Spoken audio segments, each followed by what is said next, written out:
اپنا تن من دھن سب کچھ راہ خدا میں قربان کر کے آنے والی دنیا کو یہ ایک پیغام دے دیا، یزید کی صورت میں یزیدیت موجود رہے گی، لہٰذا یہ قیامت تک سلسلہ جاری رہے گا۔ کہ میں علامہ رانا ساجد محمود امجدی صاحب آپ کے پاس آؤں گا کہ آج کی شب، آج کا دن جو ایک بہت بڑی قربانی دی گئی، یہ کیا پیغام اور کیا درس اور کیا سبق دیتی ہے، اس سے ہمیں کیا سبق لینا چاہیے؟ بہت ہی اچھے انداز میں علامہ صاحب نے اس پر روشنی ڈالی۔ اسی بات کو میں آگے بڑھاتے ہوئے اپنی گفتگو کو داخل کروں گا کہ امام علی مقام امام حسین رضی اللہ تبارک و تعالی عنہ نے کرب و بلا کی سرزمین میں اپنا تن من دھن سب کچھ راہ خدا میں قربان کر کے آنے والی دنیا کو یہ ایک پیغام دے دیا کہ ہر دور میں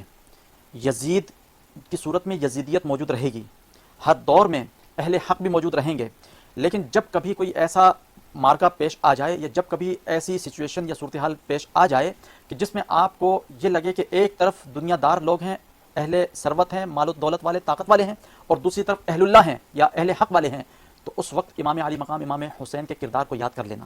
کہ انہوں نے اللہ رب العزت کی رسی کو مضبوطی سے پکڑنے کے لیے اپنا تن من دھن سب کچھ راہ خدا میں قربان کر دیا، یعنی کسی بھی قربانی سے دریغ نہیں کیا، لہٰذا یہ قیامت تک سلسلہ جاری رہے گا۔ اگر اس کو ہم دیکھیں تو آدم علیہ الصلوۃ والتسلیم سے لے کر تا قیام قیامت یہ حق اور باطل کی جنگ جو ہے وہ جاری و ساری رہے گی۔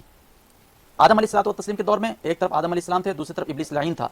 ابراہیم علیہ الصلوۃ والتسلیم کے دور میں ایک طرف حق جو ہے حضرت ابراہیم علیہ الصلوۃ والتسلیم کی صورت میں، اور دوسری طرف باطل جو ہے وہ نمرود کی صورت میں موجود تھا۔ موسیٰ علیہ الصلوۃ والتسلیم کے دور میں حق جو ہے موسیٰ علیہ الصلوۃ والتسلیم کی صورت میں، اور باطل جو ہے وہ فرعون کی صورت میں، اور اسی طرح کرب و بلا کی سرزمین میں حق جو ہے وہ امام علی مقام امام حسین اور اہل بیت اطہار کی صورت میں موجود تھا، اور باطل جو ہے وہ یزید ملعون کی صورت میں موجود تھا۔ اسی طریقے سے آج کے دور کے اندر آپ دیکھیں حق جو ہے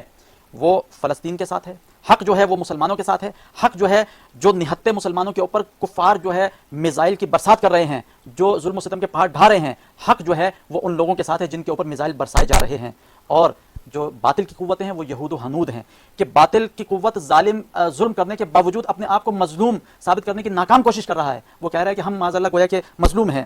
حقیقت ایسی نہیں ہے۔ یاد رکھیے گا حق جو ہے وہ اپنے آپ کو ظاہر کر دیتا ہے، اور باطل بھی چھپا نہیں رہ سکتا، باطل بھی کسی نہ کسی صورت میں ظاہر ضرور ہوتا ہے۔ آج کے دور کے اندر بھی ہمیں امام علی مقام امام حسین کی تعلیمات کو مد نظر رکھتے ہوئے اہل حق کا ساتھ دینا ضروری ہے، وہ چاہے اہل حق جو ہے وہ فلسطین میں موجود ہوں، وہ چاہے ایران میں موجود ہوں، چاہے وہ بیت اللہ شریف کے اندر موجود ہوں، چاہے وہ دنیا کے کسی کونے کے اندر بھی اہل حق موجود ہوں۔ ہمیں امام علی مقام امام حسین کی تعلیمات اس بات پر عمل کرنے پر مجبور کرتی ہیں کہ اگر ہم دعوی محبت حسین کر رہے ہیں تو ہمیں اہل حق کے ساتھ کھڑا ہونا پڑے گا۔